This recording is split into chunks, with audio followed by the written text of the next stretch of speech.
Once everybody's fully seated, we'll be able to get on our way here. Looks like we got the outfit. And we'll see you in 2 weeks. All right, folks, as we say here in Harambe and Twende, let's go. All right, folks, here in Harambe, we don't say hello, instead we say Jumbo. So, Jumbo, everybody. Awesome. My name is Justin. I'm going to be your driver on our 2-week safari through the Harambe Wildlife Reserve. Let's pause here for just a moment. Now, a couple of rules I'm just going to go over with you real quick before we get into the reserve. Number 1 rule, the most important rule, is that you must stay fully seated at all times. It's very important. It's for your safety and for the safety of all the other passengers on board, so please, no standing. Now, if you have any young children and you want to have them seated on your laps, that's all right, as long as they stay fully seated in your laps or on the seats next to you. Make sure that they stay safe too. Look above your heads. You'll see some wildlife spotting guides. You can use those to help identify the animals that we might see on our safari. Can't guarantee we're going to see all those animals, but we usually do pretty good. Let me get hold of my reserve warden here real quick. Airborne Patrol, this is Simba 1. Did you copy? This is Warden Wilson Mukua. Over. Alright, well, Jumbo Wilson, just want to let you know we are entering the reserve. Over. Come to board, Simba 1. Keep your eyes open and drive carefully. You should see lots of animals. Alright, Roger, you guys heard the word. Keep your eyes open for any animals that you might see hiding in the underbrush or amongst the trees. I don't see anything yet. Now, you'll be taking photos or video. Hold on to those cameras really tight, because once in the reserve, we cannot stop to pick up anything that has fallen out of the vehicle. There's an okapi up there on the hillside to the right. Now, the okapi is often mistaken for a member of the zebra family because of those stripes, but it's actually the only living relative of the giraffe. Very shy and reclusive. They were not discovered by the Western world until 1901. On the left side, this large watering hole that you see here is pretty important to the lives of the animals here in the reserve. And this is where we'll sometimes see some of the more rare animals, and that could include an animal like a black rhino. So we'll be on the lookout for them. There's a black rhino actually on the left side, right up by the little cliff there, the little edge. It's sleeping up there. Pretty rare animal, like I said, a 3,600 left in all of Africa. They have 1 inch thick high, they can charge at 35 miles per hour, and they can repel attacks from all predators except for one. Now on the right side here, you'll see these big light tan animals on the right side. Those are greater kudu's. Second largest antelopes in all of Africa. Now these are females here. They'll not quite get up to the full-size males, about 750 pounds or so. We're going to head over to the Safi River today, and then from there we'll take a turn north. We're going to follow the river up to the Savannah. We'll be up on the Savannah for the remainder of our 2 weeks. On the left side, there's a large black and white bird. It's really hard to see. It's actually just by the... Oh, there's another one actually too. It's a little bit easier to see. There's a bongo up to the hillside on top of the left on the ridge there. Bongos are the ghosts of the forest. They get that name because it's very rare to see them during the daytime. Hold on, everybody. It might get a little bit bumpy here. All right, we are now entering the Safi River Valley. The Safi River is famous for one animal in particular, and that is a Nile hippo. If you don't see the hippos on the right side, not to worry, because we're probably going to see some on the left once we get across the river here. But Nile hippo is one of the largest animals you're going to see in Africa. At birth, the calf can weigh about 85 pounds. And when full grown, it can tip the scales about 5,000 pounds. Now, because of that large size, they'll spend most of their time in the water keeping themselves cool, and they'll leave the water at night to find food. They'll eat about 150 pounds of vegetation every night. On the island right there, you'll see those bluish blackbirds. Those are white-breasted cormorants. And the big white birds, those are pink-backed pelicans.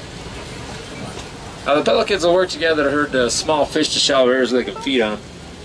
And those hippos that you see there may look like they're floating or swimming, but they're actually walking along the shallow river bottoms. They're pretty poor swimmers.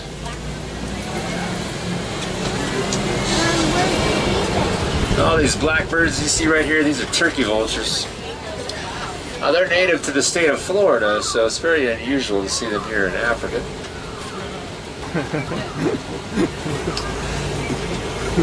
Kind of a scary old bridge here. It's not scary because it's old. It's actually scary because there's some crocodiles living underneath it.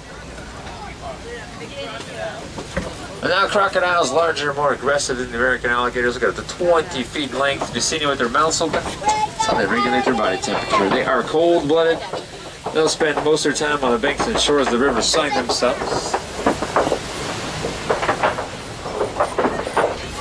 Let's get out of here.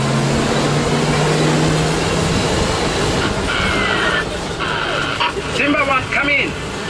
Warden, this is Simba 1. Go ahead. Just wanted to let you know that my ground patrol has seen a lot of elephant activity near the Red Clay Pit.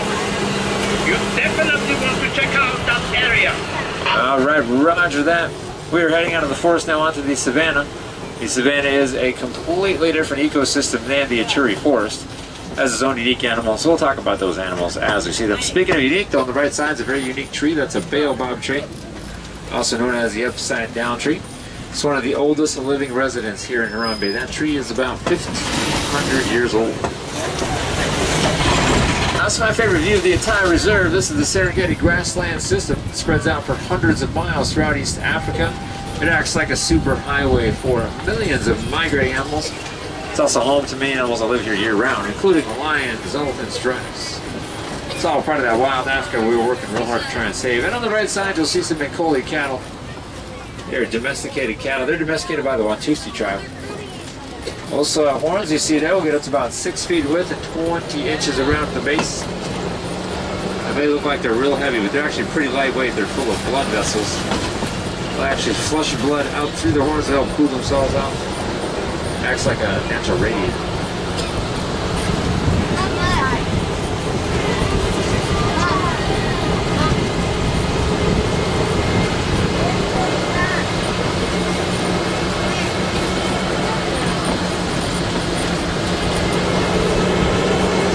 Looking over here on the left side, you're going to see some sable antelopes right back on the left there.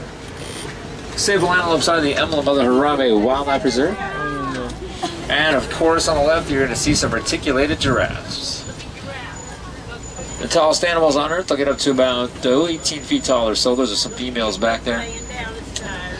That's a baby giraffe right there. One's lying down. It's probably only about 7 months old or so.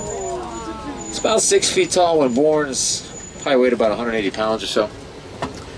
On the right side, you're going to see these little brown animals with black racing stripes. Those are Thompson's Gazelles. They look like babies, but they're full grown, about 60 pounds or so. They're really fast. They'll run about 50 miles per hour, zigzag back and forth across the savannah. That's how they get away from predators. These are termite mounds on the left side, the big cone-like things. Termites will actually mix their saliva with mud to create those mounds. Those are Pattersons Eels on the left side. Pattersons Eels are the largest antelopes in the world. I love their spiral horns. They're actually pretty cool. Now the females and the males both have those spiral horns. On the right side, you'll see some white-bearded wildebeest.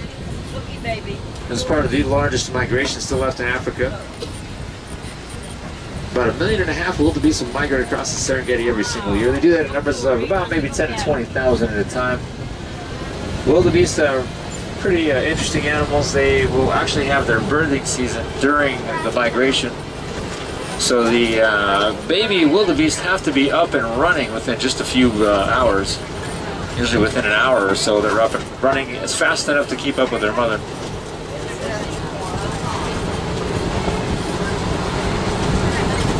Let's head over to the red clay pits. We'll see if we can find some elephants. That's an impala right back there in the distance, that little two-tone brown animal. The impala is a great jumper. They can jump about 30 feet in one single leap. To give you some perspective, that's about the length of this truck. Now that running leap that they do, usually they have to be going about full speed, usually about 30-40 miles per hour before they can make that kind of jump.